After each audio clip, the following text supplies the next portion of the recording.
¿Qué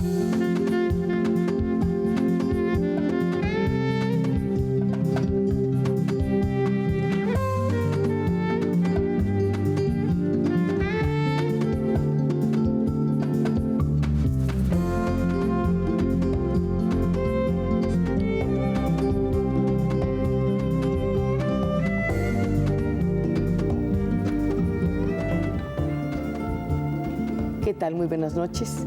Es viernes, son las 8 y estamos una vez más conversando. Nuestra invitada de hoy es una mujer de letras. Ejerce el periodismo a todos los niveles, o sea, escrito, radiofónico, televisivo, pero se inició en este campo en 1982 en el periódico Uno más Uno. Como escritora ha publicado antologías de cuentos, ensayos, algunas veces ha incursionado en la poesía y está próxima a la aparición de su primera novela, Las yeguas finas. Usted y yo sabemos muy bien que cada periodista elige su lenguaje, su método, su trinchera, y desde ahí enfoca el sector de la realidad o de la fantasía que le interese reconstruir, inventar, deshacer, sustituir, en fin, convertir en literatura. Nuestra invitada de hoy ha tenido siempre una clara intención: mostrarnos la realidad y la fantasía, los vicios y las virtudes de la burguesía mexicana.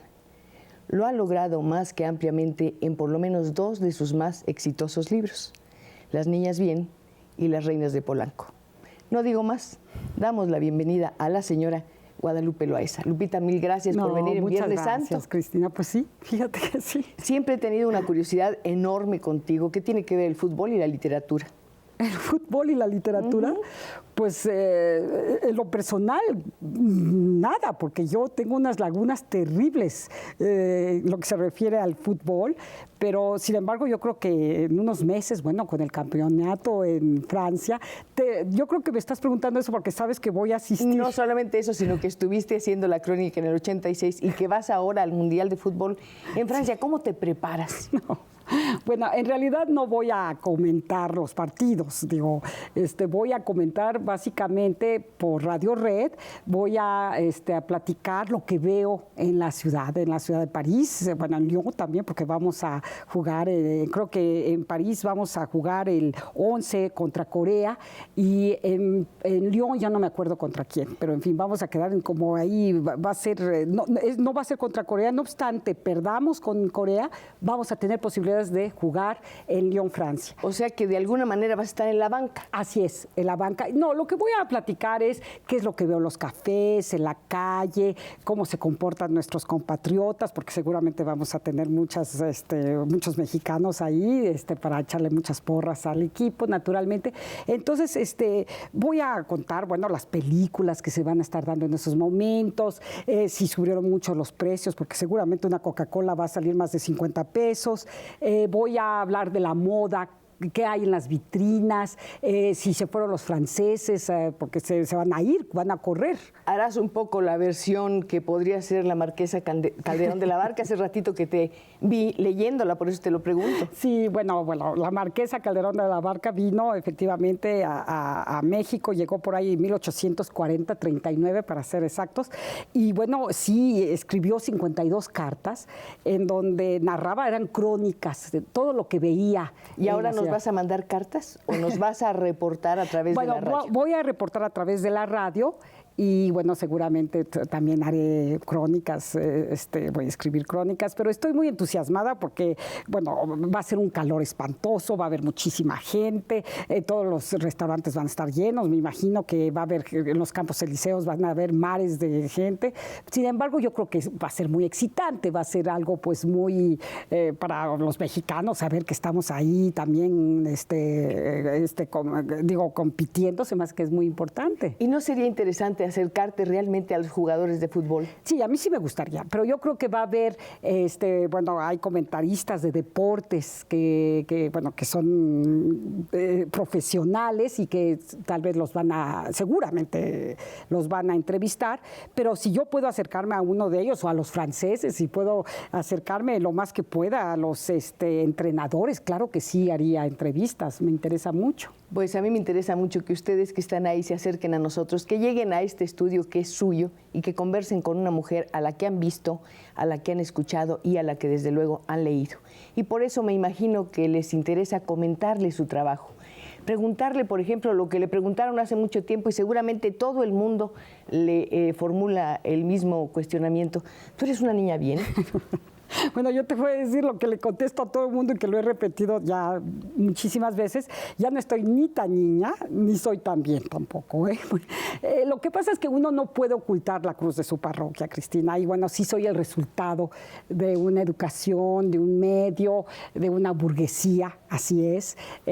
Fui al colegio de monjas, sobre todo en una época del país muy particular. Me tocó la colita de los 300 y algunos más. Perdón que te interrumpa, Sí. yo te pregunté si eras niña bien, pero debía haber dicho todavía.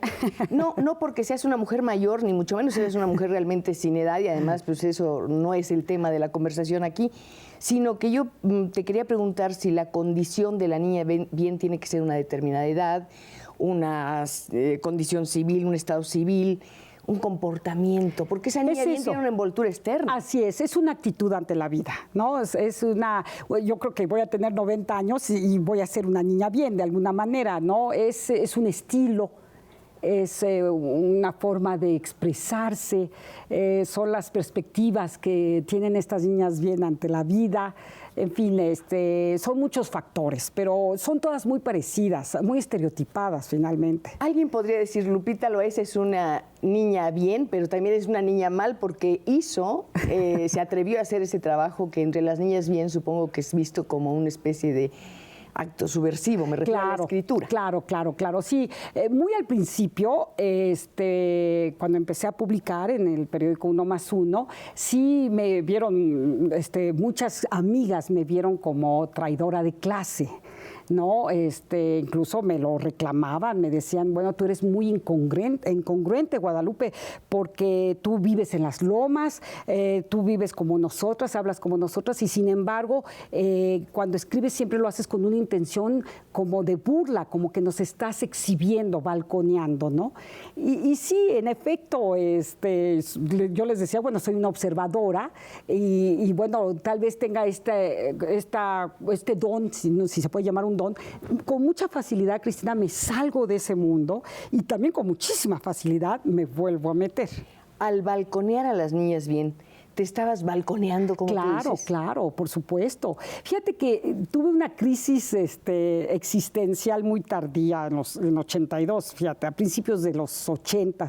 Estábamos viviendo una crisis terrible en el país y yo escuchaba a toda la gente que frecuentaba entonces, a estos burgueses, expresarse de su país en términos de verdad muy egoístas, en términos muy desdeñosos. Entonces decían, mexiquito, los nacos, somos unos tercermundistas, pero yo no los veía preocupados más que, claro, por sus bienes, en fin, por sus privilegios, pero sobre todo los sentía como que estaban totalmente viviendo en el limbo.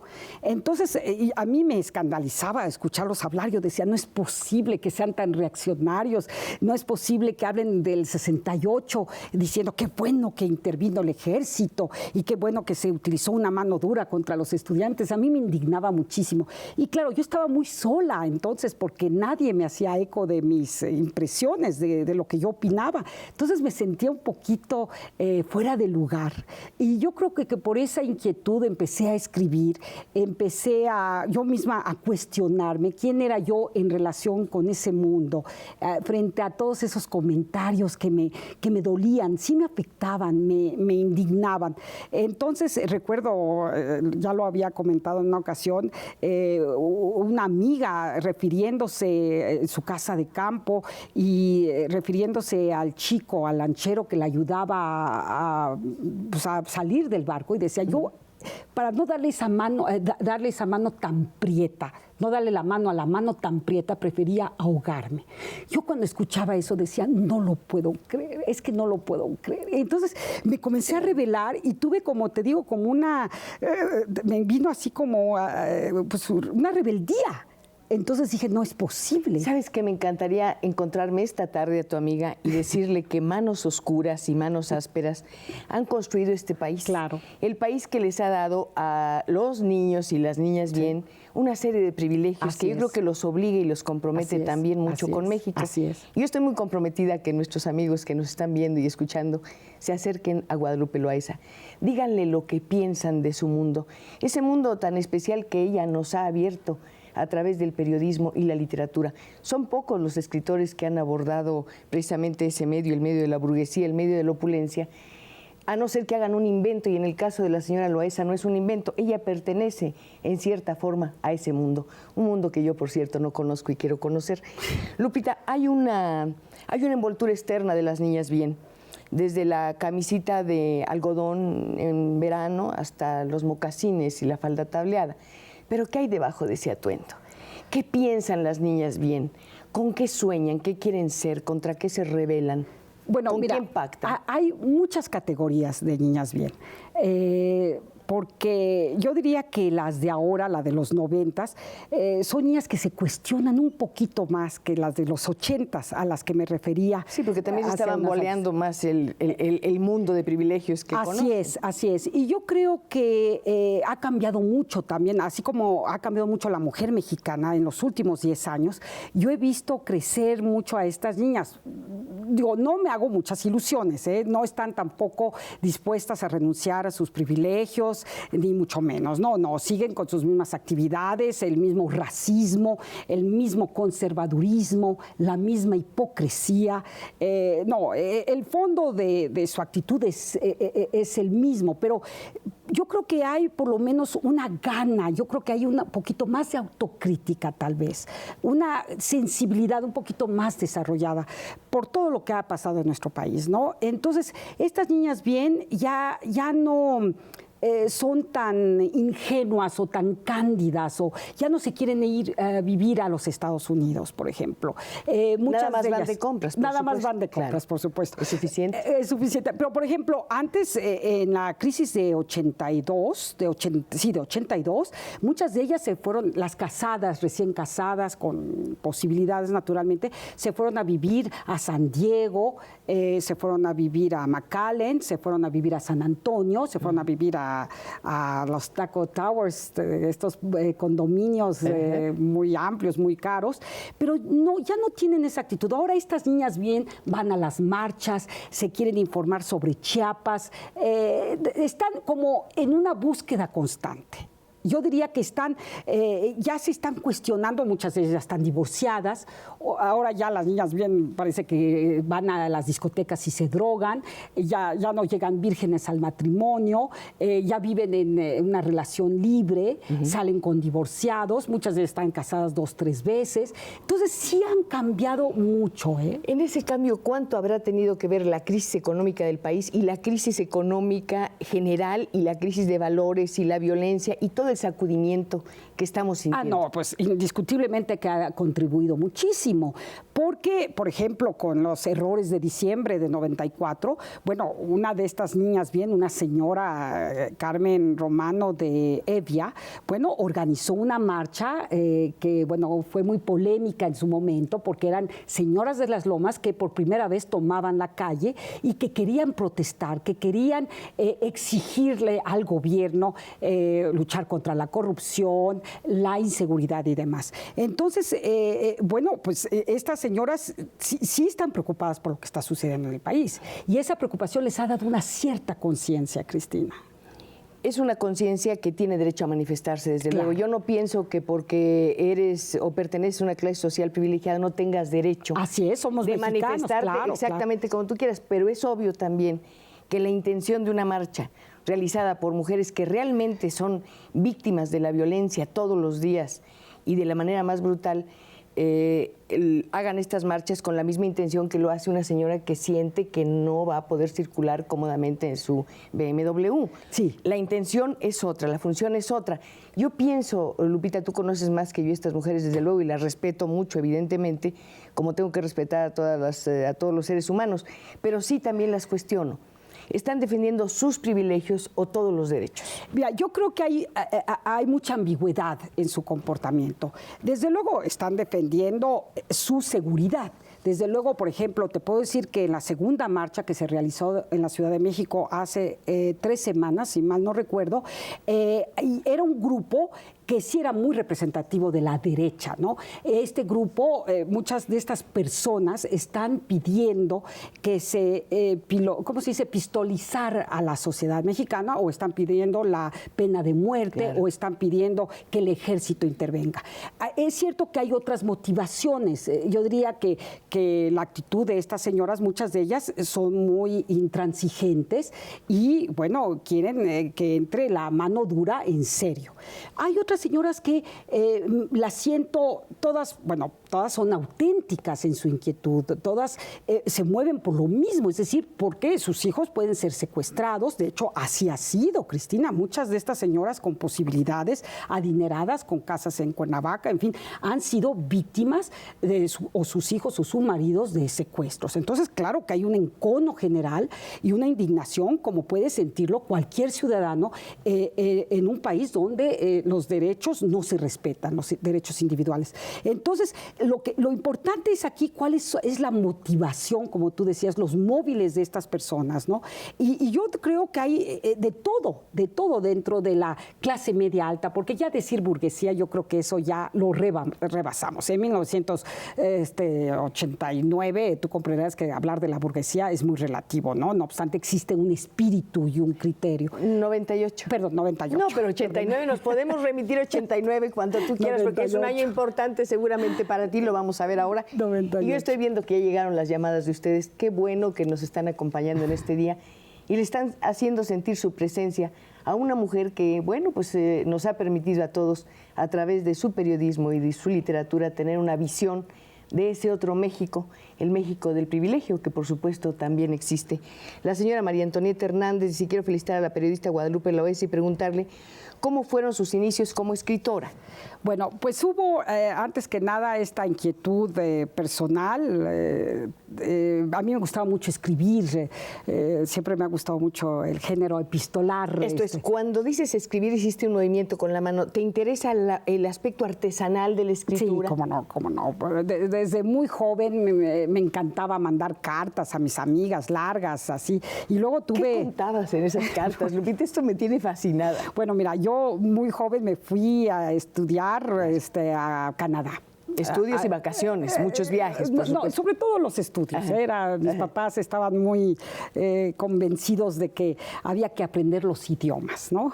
Que también eso corresponde mucho a la clase media mexicana, ¿no? ¿Cuántos hablas? Hablo 3. ¿Escribes en 3 idiomas o nada más en un? Escribo en 3 idiomas, sobre todo domino muy bien el francés.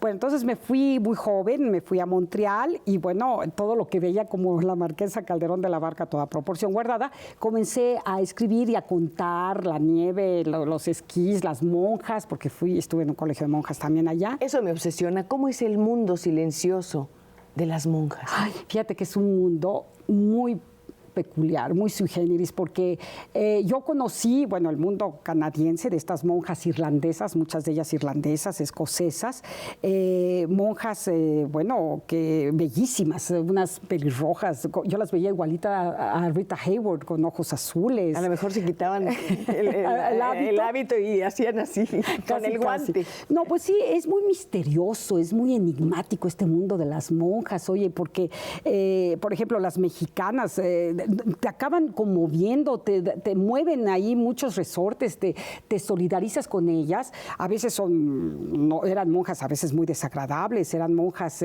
muy manipuladoras, ¿sabes? Que ¿Todas o nada más las mexicanas? Mira, yo pasé, con las monjas mexicanas no tuve mucho éxito porque las veía muy clasistas. ¿Tú a ellas o ellas a ti? No, yo a ellas. Me daba cuenta que a unas alumnas las favorecían más que a las otras. Claro, muy paternalistas con las pobres y con las que estaban, las que no pagaban, bueno, que tenían una beca. Pero eran monjas, yo sentía una hipocresía, sentía desde luego la culpa, manejaban el sentimiento de la culpa, que es terrible, Cristina. Hablas de la culpa, que es uno de los enemigos número 1 de las mujeres, yo creo. Y me gustaría que me dijeras ¿cómo le enseñan a una niña bien el concepto del pecado? Ah, pues es terrible. Bueno, la religión cuenta muchísimo. Por ejemplo, desde que te dicen, el niño Dios, Jesús te está mirando. Él te observa todos tus actos. A Él no lo puedes engañar. También a los niños pobres se les Bueno, dice. por eso, bueno, ok. Bueno, además es lo mismo, yo creo que es lo mismo, pues la religión pues es la misma en todas partes del mundo porque también se les implica, se les impone un sentimiento de culpa también. Entonces te está observando el niño Dios, tú no lo puedes ofender. Desde luego, pues había mucha represión, bueno, cuando eres adolescente, el pecado, que por ejemplo, todo este aspecto sexual, desde luego que había mucha represión por parte de las monjas. Yo diría que llevan una vida antinatural por ser monjas, porque pues toda su vitalidad, toda su energía, su femineidad, de alguna manera la meten también dentro de este hábito.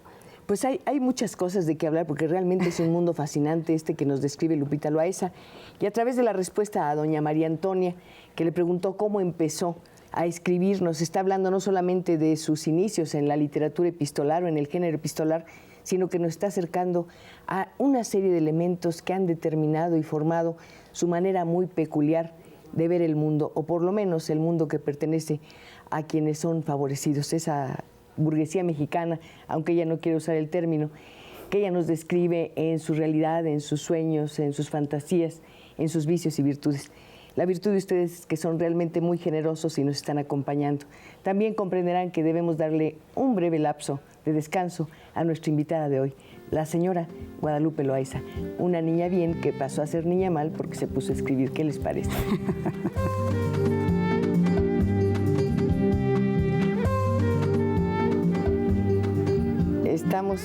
Estamos así en vivo, aquí en nuestro estudio de Canal 11. Es Viernes Santo, pero nos gusta mucho llegar aquí y seguir conversando con esas personas que de alguna manera influyen en nuestra vida a través de su trabajo. Y ustedes desde luego influyen en esta conversación a través de sus llamadas. Las agradecemos mucho, lo mismo que les agradezco a mis compañeros telefonistas, 10, aquí tengo sus nombres, los voy a decir después, por estar atendiendo tan acertadamente las llamadas del público. Lupita, hablábamos de las fórmulas, hablábamos de las presiones, de la educación, hablábamos de los corsés, digamos, que le ponen a un niño bien para formarlo. Yo he oído una frase que creo que se les enseña a ese tipo de niños: más vale parecer y no ser. Claro. Parece que eres muy religioso, aunque en el fondo no tengas principios religiosos. Parece que eres una señorita muy correcta, aunque en el fondo no, etcétera, etcétera. Sí, ¿Eso es cierto? Absolutamente. Las apariencias, los convencionalismos. Hay reglas de oro que se tienen que respetar. Y no llega un momento en que te confundes y no sabes quién eres. Sí, exactamente. Claro. Muchas de estas niñas bien, sobre todo aquellas que empezaron a cuestionarse, que se sentían, no sabían quiénes eran, vivían como en el limbo. Y sobre todo sentían un hueco terrible en su interior, ¿no? Porque sabían que se habían casado muy bien, que habían tenido niños muy bonitos, muy güeritos, en fin, que habían cumplido con lo que las habían enseñado, pero ¿quiénes eran ellas? Eran hijas de, hermanas de, esposas de, ¿y ellas quiénes eran? Entonces, yo creo que a todas las mujeres llega un momento que nos cuestionamos, bien o mal, ¿no? Entonces, pero claro, en este medio, son medios terribles, Cristina, medios muy asfixiantes. Perdona que te interrumpa, sí. ¿Son igualmente asfixiantes para los hombres que para las mujeres? Absolutamente, claro, porque se tienen que casar muy bien los hombres, la tienen que hacer, tienen que hacer dinero, tienen que figurar. Entonces, tienen que estar en el mejor club, el mejor coche, tienen que mandar a sus hijos al extranjero. Hay una serie de exigencias. Esto de estar permanentemente mirando México desde el extranjero, o si no permanentemente, sí en los años de formación, claro, de la infancia o de la adolescencia, me resulta difícil de entenderlo, pero sí me obliga a hacerte una pregunta. ¿Cómo veías desde el extranjero a México? ¿Qué oías a la gente decir de México en 2 o en 3 idiomas? No, pues desde luego les llamaba la atención, ¿no? Entonces, ¿cómo una mexicana? Bueno, en estos internados en Canadá hay muchas latinoamericanas que van, salvadoreñas, chilenas, en fin, hay de varios países de América Latina. Pero les había simpatía por México, había, dependiendo de las épocas, porque recuerdo que cuando comenzaron a ver todas estas devaluaciones y se hablaba de la corrupción ya de una manera mucho más extendida y todo, claro, la gente te preguntaba, bueno, pero ¿por qué en su país roban tanto? Me decían, bueno, ¿por qué roban tanto los presidentes? ¿Pero por qué se enriquecen tan rápidamente? ¿Por qué existe la mordida? ¿Qué es eso de la mordida? ¿Por qué existe la casa chica? ¿Qué respuesta dabas a esas preguntas tan relativamente, o no relativamente tan incómodas? Tan incómodas, pues yo me sentía incómoda, eso te incomoda, ¿no? Entonces dices, no hay que generar, bueno, tú les decías, no hay que generalizar, bueno, entonces a veces, dependiendo de mi humor, pero cuando describía la casa chica, pues yo decía, bueno, eso se usó mucho antes, sobre todo en la época del alemanismo, claro que después se fue sustituida por las leoneras, que así les pusieron, ¿no? Pero desde luego sí nos viven como un pueblo, si tú quieres, cálido, amistoso, pero con esta, ¿cómo te podré decir? No doble moral, pero digamos que hay ciertas reglas que les parecen inconcebibles. Por ejemplo, que muchos aquí no hubiéramos tenido licencia en una época, que condujéramos sin licencia. Decían, pero ¿cómo pueden conducir sin licencia? Que se pasara un alto, que llegara al motociclista y le dieras 50 pesos. Todo eso les parecía, les caía en gracia, muy folclórico, pero decían, pero qué barbaridad. Entonces la corrupción es como una pirámide desde arriba hasta abajo. En fin, sí se cuestionaba, ¿no? Desde el extranjero una niña bien mira a su país. En el extranjero una niña bien que va a ser escritora, que se interesa por escribir cartas contando lo que sucede. Leía literatura mexicana, literatura en español, o únicamente en francés, en inglés y en italiano a lo mejor. No, sí, bueno, yo ahí leía lo que nos dejaban en la literatura, en clases de literatura. Yo ahí sí, por ejemplo, en Francia te puedo decir que leí los clásicos franceses, que bueno, me pareció, bueno, es maravilloso y cada vez que puedo regreso a ellos, ¿no? Me acuerdo haber leído a Colette, a Guy de Maupassant, leí a Flaubert, a Stendhal, en fin, eso sí, Balzac, desde luego, y no solía leer eso sí, literatura latinoamericana. Eso ¿Qué sabías de la literatura latinoamericana? Fíjate que muy poco, Cristina. Fue, sino hasta gracias al taller de Elena Poniatowska, que entré en 1980, 81. Entonces ahí descubrí a Cortázar, si tú quieres, leía, bueno, a Jorge Ibargüengoitia, leía a autores, García Márquez, por supuesto, pero así entrar a la literatura fue con Elena Poniatowska. ¿Leías esos autores, mencionaste a García Márquez, porque eran un símbolo de que estabas enterada? Podían claro, ser temas de conversación. Claro, un esnovismo, bueno, con 100 años de soledad, bueno, se fue. Era obligado. Era una lectura obligada, ¿no? ¿Por qué entraste al taller de Elena Poniatowska? ¿Por qué sentiste el deseo de entrar a un taller, a aprender a escribir cuando habías tenido una formación tan buena en la escuela? Porque precisamente comencé a cuestionarme mucho, era una manera como una terapia, ¿no? Escribía así. Además quiero decir, Cristina, que mucho te lo debo a ti. Yo estoy aquí gracias a ti por varias razones. Te voy a decir porque, mira, te lo puedo contar casi con fecha y hora. Yo te leía todos los sábados y domingos en el periódico Uno Más Uno, cuando se inició ese periódico que era de la oposición y yo lo leía con mucha avidez. Me recuerdo, era el 20 de agosto, un sábado, un domingo 20 de agosto, 19 de agosto, me acuerdo que te leí tu crónica maravillosa, humana, cálida, bien escrita, como si nos hubieras abierto una ventanita y entrábamos, no recuerdo cuál fue exactamente, pero me acuerdo que me fui a dormir y me dije, qué maravilloso. Así como Cristina Pacheco escribe de las clases menos favorecidas, yo podría escribir de los ricos. Y fíjate que me dormí con esa idea. Eso fue un domingo por la noche. El lunes a las 6 de la tarde estaba yo en el Uno Más Uno. Me presenté de una forma muy espontánea con el entonces, era el responsable, era un señor Martínez Narváez, era el responsable de la edición, y entonces le dije, fíjese señor, yo ya estaba en el taller de Elena Poniatowska, le dije, tengo mucha inquietud de contar lo que oigo, en fin, hablar de la crisis que estamos viviendo. Entonces me remitió con Miguel Ángel Granados Chapa, que era entonces el subdirector del 1+1, te estoy hablando que fue el 20 de agosto de 1982. Entonces le dije, si mal no recuerdo, licenciado, a mí me gusta mucho cómo escribe Cristina Pacheco, y así como ella escribe, yo me gustaría escribir sobre los ricos, sobre los burgueses. Y bueno, entonces me acuerdo que se sonrió, entonces me dice, bueno, tenemos problemas de espacio, y bueno, ya era muy difícil, había problemas de papel, en fin, era un momento muy difícil para el país, pero me dice, bueno, escríbame algo sobre la devaluación. Y yo dije, claro, naturalmente. Yo salí de ahí, bueno, dije, qué ocurrencias, qué irresponsable, pues yo no sé nada de la devaluación. Entonces, el martes 22 mandé un diálogo que imaginé entre dos señoras que estaban muy enojadas acerca de la devaluación, porque no iban a poder ya ir a Estados Unidos, no se iban a comprar sus zapatos allá y todo. Y el miércoles 23 se publica el texto. Imagínate, se llamó Con el alma en un hilo. Eso, ver por primera vez un texto tuyo publicado, impreso, repetido miles de veces, al alcance, por lo tanto, de miles de manos, ¿qué impresión te produjo? Ah, no te puedes imaginar. Bueno, para mí, casi me voy de espaldas. Para esto lo firmé con otro nombre. ¿Por qué? Porque yo me decía, no, es que me van a linchar. En fin, como los voy a describir, pues no me van a volver a invitar a ninguna parte. Entonces me firmé Clara Garay. Entonces salió Con el alma en un hilo por Clara Garay. ¿Quieres Clara Garay? ¿Por qué precisamente Clara y Garay?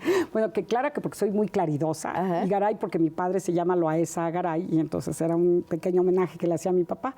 Y entonces, pues fui al puesto de periódicos muy tempranito, el miércoles, y lo abrí ahí mismo, le dije, señor, deme todos sus ejemplares, por favor. Y me acuerdo que me fui como con 10 ejemplares del 1+1 bajo el brazo, y me fui feliz de la vida, y se los enseñé a mis hijos, muy chiquitos entonces, y bueno, yo estaba muy contenta, y bueno, le hablé a Miguel Ángel Granados Chapa para darle las gracias, y luego seguí mandando mis colaboraciones. Dije, pues, porque ya cuando ves negro sobre blanco tu nombre o lo que escribiste, ya tú comprendes que es un gusanito del que nunca te separas después. Clara Garay o no, el caso es que tenías un compromiso de clase con tu grupo, digamos. Sí. ¿Cómo hacías para contar las cosas y cómo sigues haciéndolo sin sentir que exhibes demasiado a las personas o situaciones individuales y que te lo pueden reclamar en el momento del clásico? ¿Por qué me sacaste? Sí me reclaman, sí me reclaman, sí se han enojado conmigo, sí me han quitado el habla, sí he perdido amigos, pero he ganado otros muy importantes. Sí, a veces tengo que tener mucho cuidado, porque siempre estás en la fronterita, ¿sabes? Puedes caer en lo obvio, en lo chabacano. Procuro no poner sus nombres, eso es yo lo que procuro. Y ahora, si se pone en el saco, pues ya es su problema. Tú comprenderás que, por ejemplo, con el libro de Compro, Luego Existo, donde describo los hábitos de esta clase, de este sector de la sociedad mexicana, los hábitos de consumo, sí. Bueno, pues era evidente que había 4 parejas que eran amigos míos, era muy evidente. Pero fíjate que siempre hay como mecanismo de defensa, no te quieres ver retratado. Entonces dices, ay, no, a mí me recuerda a mi cuñado, a mí me recuerda a mi vecina, a mí me recuerda a mi hermana, ¿no?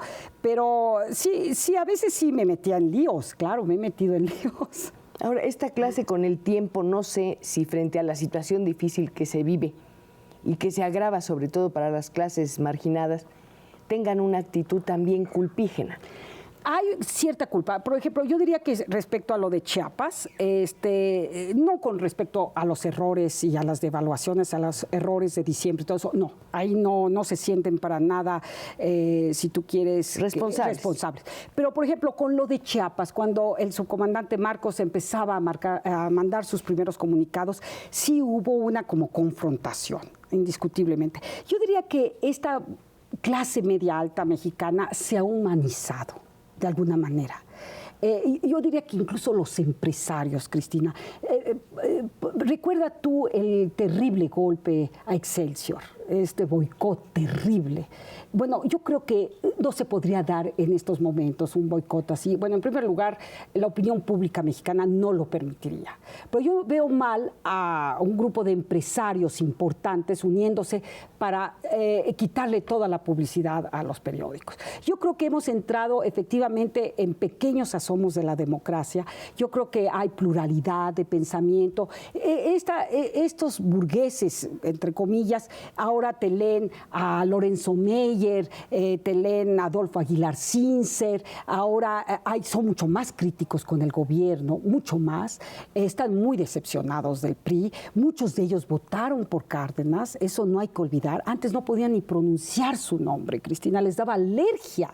No podían decir Cuauhtémoc Cárdenas. Hablabas de los partidos políticos y yo te quiero preguntar tu relación con el PRD, tu ingreso a la política. ¿Es parte de tu trabajo periodístico? Yo diría que sí, diría que es parte de una formación. Soy totalmente autodidacta, Cristina. Entonces, yo diría que así como ha crecido la sociedad mexicana o la sociedad civil, este concepto, ¿no?, que ahora se está hablando mucho, ha crecido, yo también he crecido. Y además, cuando tienes espacios al lado de plumas tan importantes como yo en el periódico Reforma, tú comprenderás que no puedes ser indiferente con lo que está pasando en el país. Yo tengo 2 espacios semanales, 3 de hecho, y tú comprenderás que tienes una responsabilidad, como dijo José Saramago ahora que vino, tenemos que ir hasta donde está el dolor, hasta donde están sucediendo las cosas.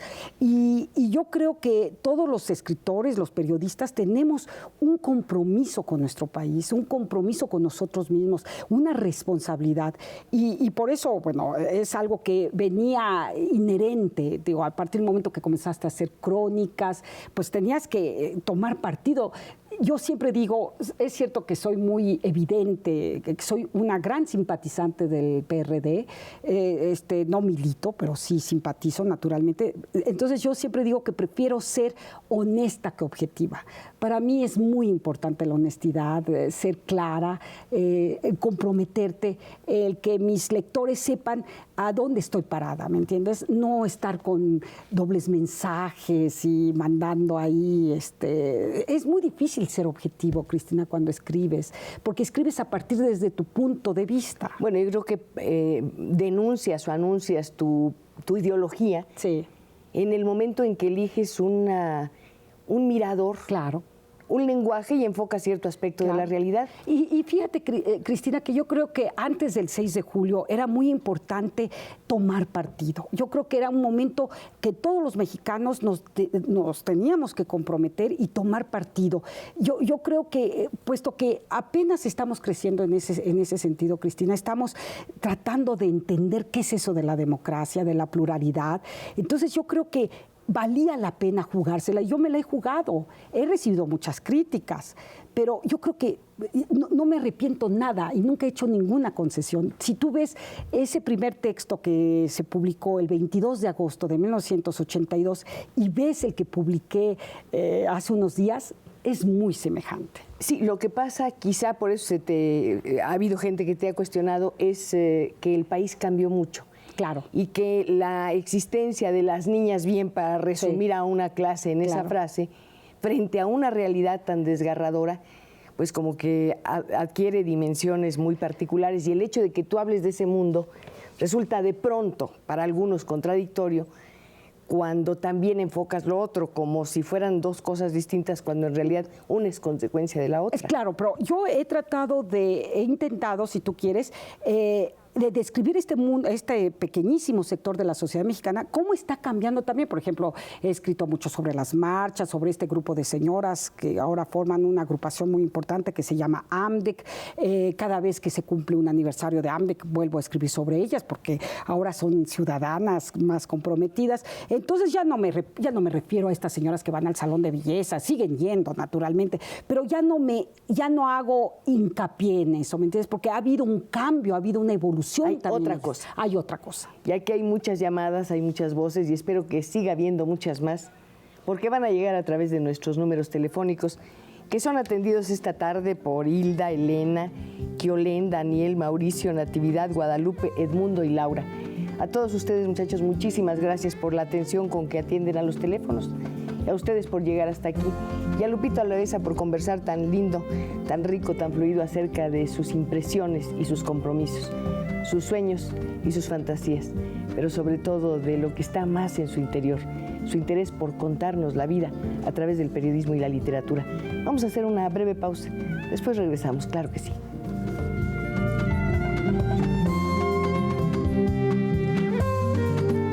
Hay que conversar, claro, hay que conversar de muchos temas con Guadalupe Loaiza. Usted propone algunos a través de sus llamadas y además hace reflexiones que yo quiero que ella escuche, por supuesto. Hilda Aguirre dice: felicito a la periodista Guadalupe Loaiza por su profesionalismo y quiero preguntarle, para usted, ¿qué significa ética periodística? Bueno, es algo fundamental, fundamental. La ética, yo creo que tiene que ver con la responsabilidad, con la honestidad, tiene que ver con uno mismo, es decir, con sus valores, con los valores personales, tiene que ver con una sensibilidad, con respeto, muy importante el respeto. Es cierto que ahora con esta libertad de expresión que nos ha favorecido de alguna manera estas crisis, Cristina, y tú debes de estar de acuerdo, siempre está uno en esta fronterita hasta dónde se vale criticar, hasta dónde se vale meterse lo privado con las personas. Así es que la ética siempre tiene que estar uno muy alerta, ¿no? Por supuesto. El señor José Enrique Cervantes dice: hablo para felicitarlos por este tipo de programas. Norberto Hernández saluda a la señora Cristina y qué invitada tan especial tiene. He leído sus libros, escucho su programa de radio. ¿Es casada? ¿Tiene hijos? Soy divorciada y tengo 3 hijos. Para la señora Loaiza soy una Sofía obsesiva. Me llamo Sofía Martínez Barbosa. Ella me dedicó el libro de obsesiones y soy una niña bien, pero de la nueva generación que tiene estudios de posgrado, que no tiene un marido macho, y cuando hice estudios en Estados Unidos solo me llevé sus libros y los disfruté mucho. ¿Relees tus libros, Lupita? Nunca. Cuando tengo que referirme a ellos para leer algo, pero no me gusta releerme, ¿no? ¿Cómo va tu novela? Me choca saltar tan rápidamente, pero nos quedan apenas unos cuantos. Pues fíjate que desafortunadamente tengo ahorita otros proyectos que siempre me están atorando. Te voy a platicar muy rápidamente. Bueno, el más reciente libro fue Mujeres Maravillosas. Claro. Ahora va a venir otro que se llama Más Mujeres Maravillosas y está dedicado a Simone de Beauvoir, una de las grandes feministas, grandes escritoras francesas. Después estoy por empezar La vida de Agustín Lara.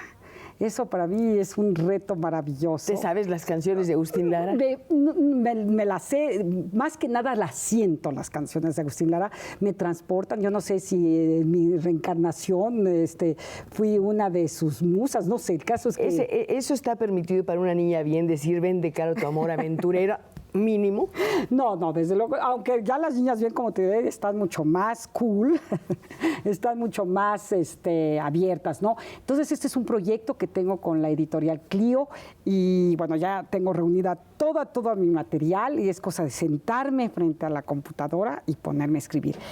También tengo otro proyecto, ese ya está mucho más avanzado, que es sobre la historia del Ángel de la Independencia.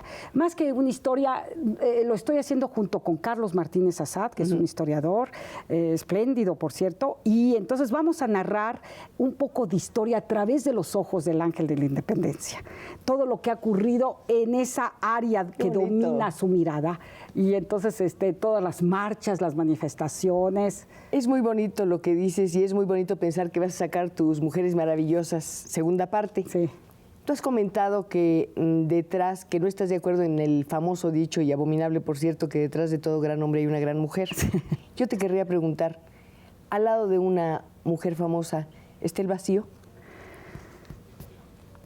Que si está el vacío... Es cierto. ¿Está la ausencia? ¿Está la soledad? Sí, por supuesto, sí.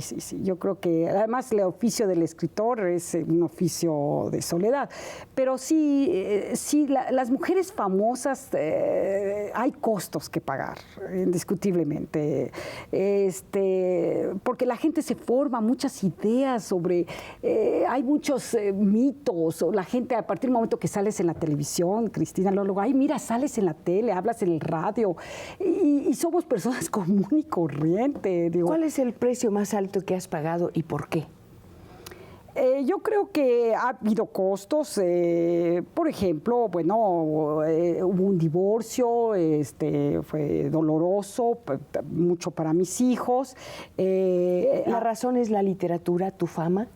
Hay una búsqueda interior, más que nada. Hay una búsqueda, un querer romper con muchas cosas establecidas, una gana de quitarse, no sé, máscaras o cadenas, que uno no sé si lo logra a lo largo de la vida.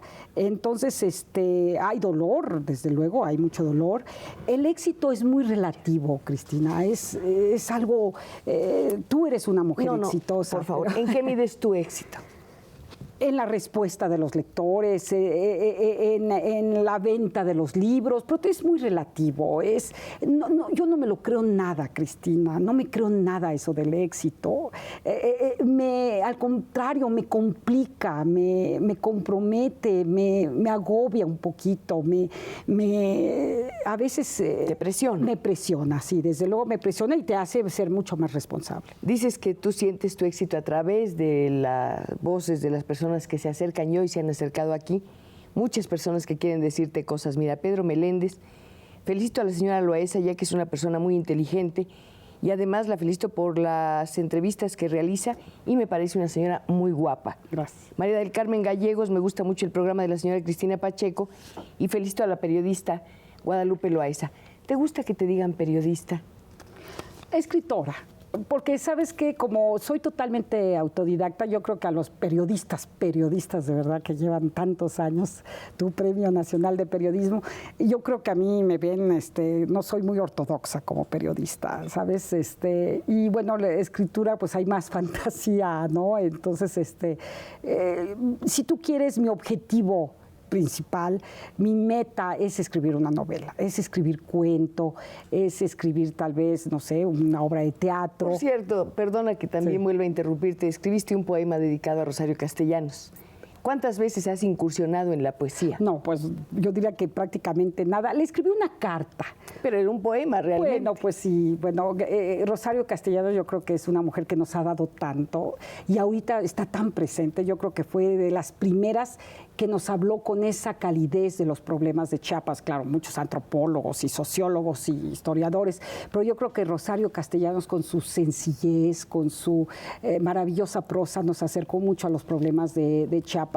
Y a mí me impresiona mucho la obra de Rosario Castellanos, también una mujer como tú, muy comprometida, muy entregada, y una frase de ella que de alguna manera me movió el tapete, es cuando dice que una mañana se despertó, se quiso ver en el espejo y no tenía imagen que le regresara y quería saber quién era, ¿no? Tu escritura es tu espejo, ahora tienes una imagen más clara de ti misma. Sí, desde luego, sí. Sí, ahora me quiero más. Qué bonito lo que dices, Lupita. Y el público te quiere mucho. Mira, el señor Rafael Ibáñez dice, quiero felicitar a las señoras. Yo soy un admirador de ambas, ya que son ejemplo para todos los mexicanos. Muchas gracias por lo que respecta a mi persona. María Flodowska Piña de Elizondo, felicitaciones a las dos señoras que han sido tan importantes y gratas para todas las mujeres en estos días. Estoy feliz de verlas juntas. Felicitaciones a los operadores, reciban un saludo muy cariñoso. Yo sí les doy un saludo, de veras son brillantes, son constantes, ninguno faltó y es Viernes Santo y podían pues haber buscado miles de maneras para no estar aquí, pero están al pie de la letra y conversando desde luego con la señora Guadalupe Loaesa. Gloria Hernández, felicito a la señora Cristina Pacheco por su invitada del día.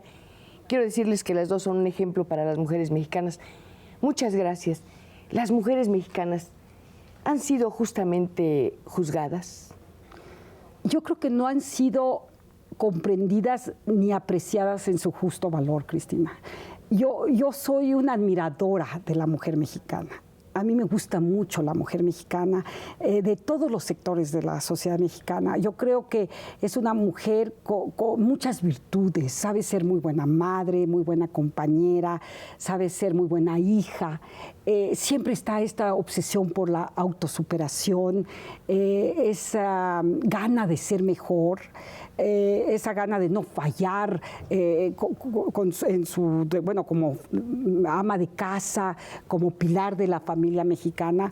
La mujer mexicana yo creo que ha sido muy injustamente subestimada.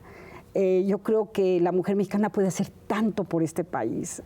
Es mucho lo que puede hacer. Tiene tanta energía, tanta vitalidad. Mujeres vitales, mujeres inteligentes, sí, mujeres entregadas y además muy buenas lectoras. Sí, es cierto. Son tu público. Sí, es cierto, sí. ¿Hay un público femenino para las escritoras, Lupita? Sí, desde luego yo creo que la mayoría son mujeres y eso me complace muchísimo. Porque ¿por qué nos leen? ¿Por qué te leen? Yo creo que porque buscan ese espejo, buscan esa empatía, esa gana de entenderse más, ¿no?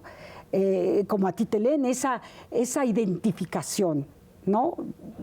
Cuando tú lees a una autora, te quieres identificar con ella, dices, yo ya lo había pensado, pero no me lo había dicho con palabras. Yo había pensado muchas de las cosas que nos dices y no me las había dicho con palabras. Pensé que eras una mujer llena de intereses, llena de inquietud, llena de proyectos que van desde Agustín Lara hasta el Mundial de Fútbol. Ya estaremos escuchando, por supuesto, tus crónicas. Y estamos escuchando, para terminar este programa, la voz del público que fue tan generoso de acompañarnos en este Viernes Santo aquí en Canal 11. Gustavo Martínez, el fenómeno de las niñas bien se da más fuerte en los estados en la provincia, sí, que en el DF. ¿Cómo no? Sí, ahí todavía hay una mentalidad totalmente, ¿cómo diría yo?, estrecha, rígida, ¿cómo no? ¿Te complace, te halaga que te digan niña bien? No me complace, es una etiqueta, ¿no? Bueno. Es una etiqueta. Bueno, niña, porque dices, niña, ¿no? Por aquello de la niña. Y bien, pues es mucho mejor que te digan niña bien a niña mal, ¿no? Bueno, pues aquí me pusieron una etiqueta, no es propiamente una etiqueta, es un letrero que dice se terminó el tiempo. Ya no puedo seguir conversando por hoy con Guadalupe Loaesa, una mujer que ha intentado y logrado entrar en el mundo de la burguesía, y no solamente entrar, sino exhibirlo, mostrarlo, decirnos cómo es, cómo está formado, qué sueña, qué piensa, qué espera. Yo espero que ustedes no se cansen de marcarse, queda abierto el teléfono. Yo siempre me abanico con estas llamadas porque son una manera de decirle al invitado o la invitada, mira, todas estas personas te están leyendo, todas estas personas te están sintiendo, todas estas personas te están diciendo simplemente gracias, Guadalupe Loaesa, por ponernos un espejo frente al rostro, el noble rostro de las mujeres mexicanas, como tú dijiste hace un momento. Muchas gracias. Muchas gracias. Tenemos piezas de Fonar, qué preciosidad, de veras, muy bonitas. Mira todo lo que te dicen. Quiero felicitarte, vamos a dar